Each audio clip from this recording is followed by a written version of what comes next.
নমস্কার বন্ধুরা, সবাইকে নতুন ভিডিওতে অনেক অনেক স্বাগত। তোমরা দেখছো তোমাদের সকলের প্রিয় চ্যানেল গ্রিন গার্ডেন 3.0।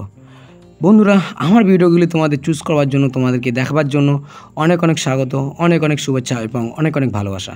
যারা আগেও আমার চ্যানেলটি সাবস্ক্রাইব করেছিলে তাদের সবাইকে অনেক অনেক ধন্যবাদ। যারা এখনও করোনি তারা অবশ্যই সাবস্ক্রাইব করে নাও, কারণ আমি যেভাবে তোমাদেরকে বুঝাই, আমি আশা করছি সেভাবে তোমরা কিন্তু ফলো করলে তোমাদের গাছগুলো কিন্তু অনেক অনেক ভালো হবে। আজকের ভিডিও কিন্তু অনেক ইন্টারেস্টিং হতে চলেছে, তাই একটি কথা সবার আগে বলে দিই, তোমরা কিন্তু স্কিপ না করে সম্পূর্ণ ভিডিওটি দেখো। আমাদের কিন্তু বর্তমান সময়ে কিন্তু বাড়ির উঠোনে জায়গার পরিমাণ এতই কমে যাচ্ছে যে বর্তমানে গাছ বসাবার বা গাছ লাগানোর কিন্তু জায়গা প্রায় কমেই যাচ্ছে। তাছাড়া পরিবেশ দূষণ যেভাবে বৃদ্ধি পাচ্ছে, আমরা সবসময় দেখতে পাচ্ছি যে বলা হচ্ছে নতুন গাছ লাগানোর কথা বলা হচ্ছে, কিন্তু এই জায়গার অভাব কিন্তু আমাদের পূরণ করেছে আমাদের বাড়ির ছাদগুলো। তো আমার বাগানে কিন্তু বিভিন্ন রকম গাছ রয়েছে, এই নিয়ে কিন্তু আমি বিভিন্ন রকম ভিডিও বলেছি। এই ভালো গাছ হওয়ার জন্য আমরা যে কোনো গাছ বসাই না কেন, তার জন্য আমরা তার যে আউট ফিডব্যাকটা পাই সেটা হচ্ছে, একটি ফুল গাছ থেকে আমরা আশা করি খুব সুন্দর ফুল ফোটার জন্য, একটি ফলের গাছ থেকে আশা করি যাতে ফলটা খুব সুন্দর হয়। এই সমস্ত কিছুর জন্য কিন্তু একটি ভালো হেলদি গাছের পাশাপাশি অনেক বেশি প্রয়োজন পড়ে কিন্তু মাটি। গাছের পটিং মিডিয়া বা মাটি এমন হয় যে যাতে গাছগুলো হবে স্বাস্থ্যোজ্জ্বল এবং গাছের ফুল থেকে ফল পরিণত হওয়া বা নতুন ফুল আসার কিন্তু একটি প্রবণতা থাকবে, যেটা জন্য আমাদের যে চাহিদাটা গাছ থেকে যেটা আমরা পেতে চাই সেগুলো কিন্তু পূর্ণ হবে। এই সমস্ত কিছু নিয়ে কিন্তু আজকে আমি ভিডিও করছি। আশা করছি ভিডিওটি তোমাদের সকলের অনেক অনেক উপকারে আসবে। ভিডিওটি বেশি লম্বা করব না, কিন্তু আমি চাইবো, তাই আশা করব তোমরা ভিডিওটি সম্পূর্ণ দেখবে এবং আমার চ্যানেলটি অবশ্যই সাবস্ক্রাইব করবে। তো চলো, আমি কি পটিং মিডিয়া তৈরি করি এবং এই পটিং মিডিয়া ব্যবহার করে কিন্তু তোমাদের যাবতীয় ফুল গাছ ফল গাছ কিন্তু বসাতে পারবে। এবছর কিন্তু আমি এই পটিং মিডিয়ায় দিয়ে কিন্তু নতুন নতুন গাছগুলো বসাবো, কয়েকটি নতুন ফলের গাছ বসাবো এবং আমার পুরনো যে ফলের গাছগুলো রয়েছে সেগুলো কিন্তু রিপোর্ট করব। তো চলো, আমি কিভাবে পটিং মিডিয়া তৈরি করি সেই পটিং মিডিয়াটা তোমাদের দেখাই এবং আশা করব এই পটিং মিডিয়া তোমরা ব্যবহার করতে পারলে তোমাদের গাছগুলো অনেক ভালো স্বাস্থ্যোজ্জ্বল হবে এবং তার থেকে সুন্দর ফিডব্যাক, ফুল গাছ থেকে ভালো ফুল এবং বিশেষ করে ফল গাছ থেকে কিন্তু তোমরা ভালো ফল পাবে। তো চলো, ভিডিওটি আর কথা না বাড়িয়ে মূল বিষয়বস্তু নিয়ে আলোচনা করা যাক। তো বন্ধুরা, যেটা বলছিলাম, উপযুক্ত মাটি কিন্তু আমাদের অবশ্যই দরকার গাছের জন্য, ফল গাছের জন্য। তবে আমি যে মাটিটা তৈরি করে দেখাবো সেই মাটিতে কিন্তু তোমরা ফল গাছের পাশাপাশি ফুল গাছে লাগাতে পারবে এবং যে কোনো গাছ কিন্তু অনায়াসে করতে পারবে। দেখো, এখানে কিন্তু আমি সবকিছু সাজিয়ে রেখেছি খুব সুন্দর করে। এখানে আমার তৈরি নিজের কম্পোস্ট সার রয়েছে, খুব ভালো। এর মধ্যে দেখো ডিমের কুচিও দেখতে পাচ্ছ তোমরা, এটা রয়েছে। এখানে দেখো ড্রেনেজ সিস্টেম করার জন্য, মানে যাতে জলটা খুব ভালোভাবে বেরিয়ে যেতে পারে, তার জন্য আমি ব্যবহার করি ধানের তুষ। সেদ্ধ ধানের তুষ অবশ্যই ব্যবহার করা উচিত। তোমাদের এর আগে আমার অনেক ভিডিওতে তোমরা দেখেছো যে আমি সেদ্ধ ধানের তুষ খুব ভালো ব্যবহার করি, এগুলো খুব ভালো কাজ করে।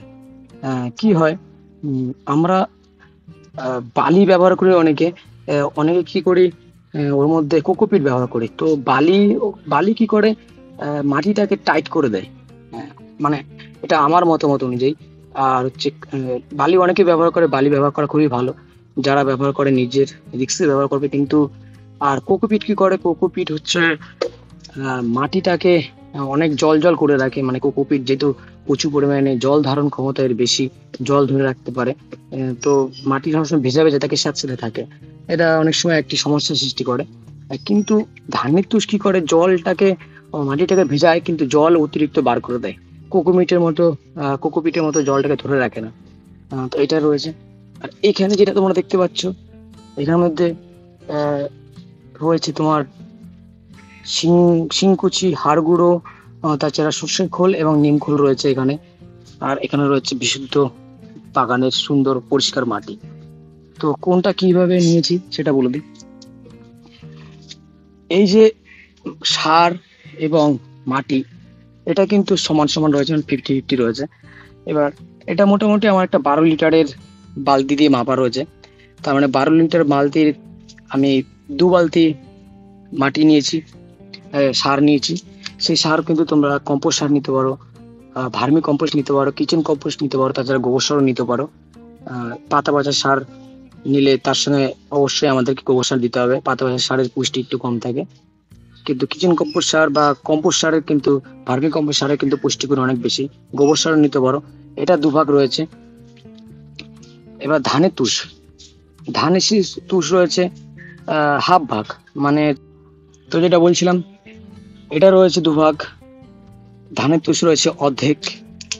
এবং এখানে যেটা তোমরা দেখতে পাচ্ছ এটা রয়েছে মোটামুটি যেটা আমি বলছি শিংকুচি, হাড় গুঁড়ো, সর্ষে খোল, নিম খোল, এগুলো সমান ভাগে নিয়ে এটার অর্ধেক, মানে একটা বালতির, আমি যেটা বললাম যে 12 লিটারের বালতি, 12 লিটারের বালতির মোটামুটি এখানে কিন্তু 2 বালতি এটা রয়েছে।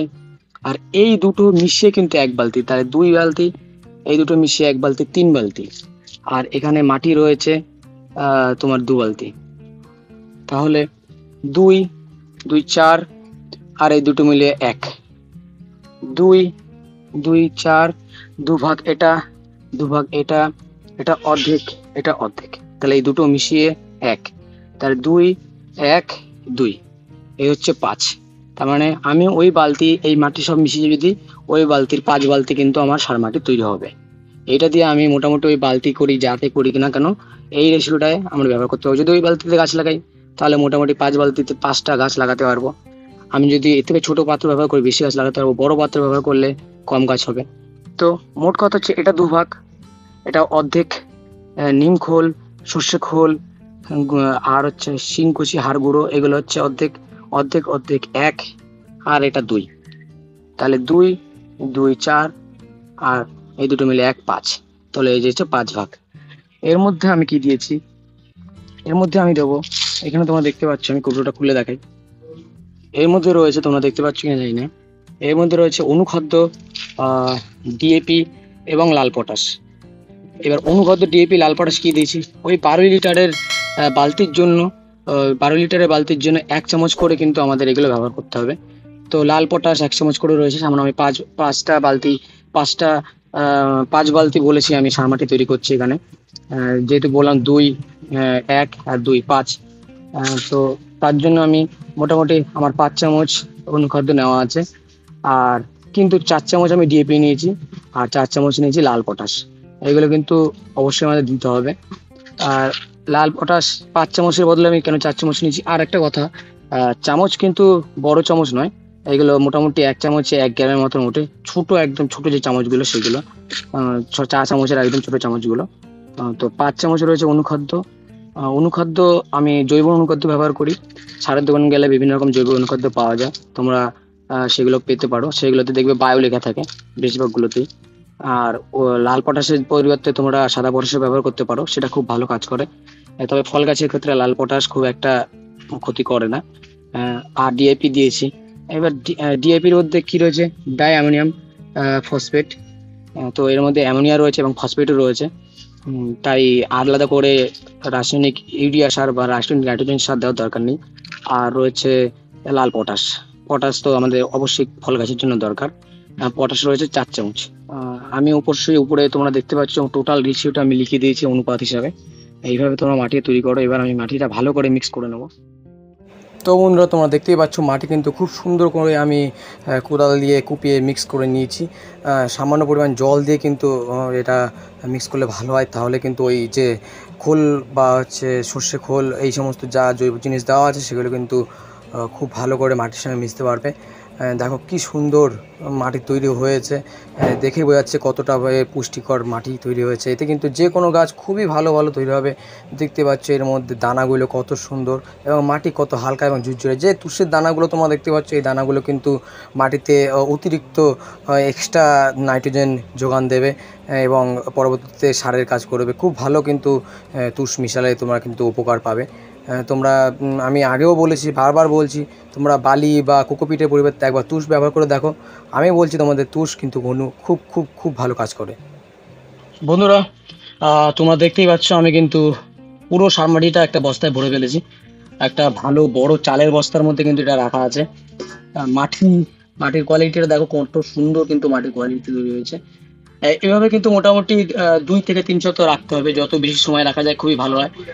আর মোটামুটি 2 সপ্তাহের আগে কিন্তু এতে গাছ লাগানো যাবে না। এখন কিন্তু মাটি অনেক বেশি অ্যাক্টিভ, মানে এর মধ্যে পচনের পরিমাণ বা এর তেজ কিন্তু প্রচন্ড বেশি, কারণ প্রচুর পরিমাণে জৈব পদার্থের মধ্যে দেওয়া রয়েছে।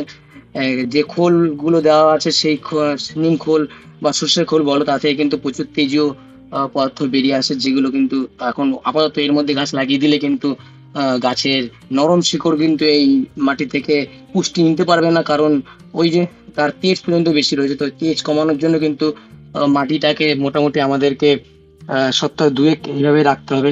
একটা জায়গায় ঢিপ করে স্তূপ করে রাখা যায়, স্তূপ করেও রাখা যায়, সেক্ষেত্রে কিন্তু খুব ভালো হয়। কিন্তু আমার সেরকম পরিস্থিতি নেই, আমি স্তূপ করে রাখতে পারবো না, কারণ আমার বাড়ি থাকা হয় না। তো আমি এইভাবে আপাতত একটি বস্তার মধ্যে রেখে দিয়েছি।